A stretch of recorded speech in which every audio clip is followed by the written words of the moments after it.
இந்த வாட்ஸ்அப்பில் மெசேஜ் அனுப்புறதற்கு பாருங்க, அதில் நிறைய வேலைகள் இருக்குது.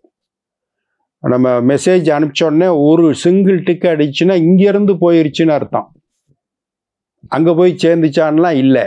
நீங்கள் அனுப்பிச்சது இதை இடத்த விட்டு காலி ஆயிடுச்சு, கிளம்பிருச்சுன்னு அர்த்தம். அதே டபுள் டிக்காக இருந்துச்சுன்னா நீங்கள் அனுப்பிச்சது கிளம்பி அவர்கிட்ட போய் அவர் செல்லுலேயும் போயிருச்சு, டெலிவரி ஆயிடுச்சுன்னு அர்த்தம். ரெண்டாவது டிக்கு. அது ப்ளூ டிக்காக மாறிச்சுன்னா அவர் பார்த்துட்டாருன்னு அர்த்தம். இதில் என்ன பண்ணிட்டான், ஒரு நுட்பத்தை வச்சான். இந்த ப்ளூ டிக் ஆகாமல் அதை பார்த்தாரா பார்க்கலையான்னு அனுப்பிச்சவனுக்கு தெரியாமல் காப்பாற்றுறதுக்குன்னு ஒரு நுட்பம் இருக்குது, ஒரு வித்தை இருக்குது. அதை செஞ்சிட்டோம்னா நம்ம இங்கே குழம்பி போயிருக்கணும். பார்த்தாரா பார்க்கலையா, நம்ம அனுப்பிச்சது போய் சேர்ந்துச்சா சேரலையா, குழம்பிக்கிட்டே இருக்கணும். இது டெக்னிக்கலாக இருக்கக்கூடிய விஷயங்கள். இது டெக்னிக்கலாக இருக்கிற விஷயத்தையே ஒரு அம்மா ரொம்ப ஜாலியாக மாற்றிச்சு. அந்த மாதிரி என்ன பண்ணுச்சு, வீட்டுக்காரருக்கு ஒரு மெசேஜ் போட்டுச்சு. வீட்டுக்காரர் ஆஃபீஸில் இருக்கார், இந்த அம்மா வீட்டில் இருக்குது. ஏங்க ஆஃபீஸ் இப்போ தான் அவர் வீட்டில் இருந்து கிளம்பி போய் காலையில் 10 மணிக்கு ஆஃபீஸுக்குள்ளே நுழைஞ்சு கையெழுத்தை போட்டு அவருடைய டேபிளில் உட்கார்றாரு. மெசேஜ் வருது. எப்போ காலையில் அதான் 10 மணிக்கே உடனே ஒரு மெசேஜ்.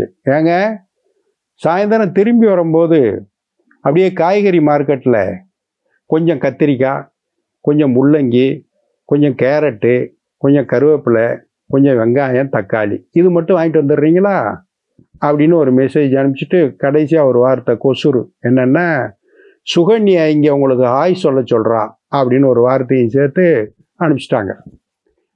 எடுத்து பார்த்தான்ல, எடுத்து பார்த்த மறு நிமிஷமே ஒரு பதில் போட்டான். யார் சுகன்யா எனக்கு ஹாய் சொல்கிறது அப்படின்னு பதில். உடனே அந்த அம்மா சந்தோஷமாக பதில், சுகன்யான்லாம் இங்கே யாரும் கிடையாது, நான் அனுப்பிச்ச மெசேஜை நீங்கள் பார்த்துட்டீங்களா அப்படின்னு தெரிஞ்சுக்கிறதுக்காக அப்படி ஒன்று சேர்த்தேன். நீங்கள் பார்த்துட்டீங்க, அதனால தான் சுகன்யா யாருன்னு கேள்வி கேட்குறீங்க. வரும்போது கரெக்டாக காய்கறி கடைக்கு போய் நான் சொன்ன ஐட்டம் பூரா வாங்கிட்டு வந்து சேருங்க அப்படின்னு இந்த அனுப்பிச்சு. உடனே அவன் உஷாராயிட்டான். நான் அதுக்காகலாம் கேட்கல, இங்கே நான் காய்கறி கடையில் இன்னொரு சுகன்யாவோட நான் எல்லாம் வாங்கிக்கிட்டு இருக்கேன் காய்கறியெல்லாம், நீ எந்த சுகன்யாவை சொல்கிறேன்னு கேட்குறதுக்காகத்தான் நான் உனக்கு அனுப்பிச்சேன் அப்படின்னு அவர் ஒரு பதில் போட்டார்ல. அந்த அம்மா பொங்கிருச்சு. இப்போ நீங்கள் எந்த மார்க்கெட்டில் இருக்கீங்க, நான் அங்கேயே வர்றேன், அங்கேயே இருங்க அப்படின்னு கேட்டுக்கிட்டு கிளம்பிருச்சு அந்த அம்மா.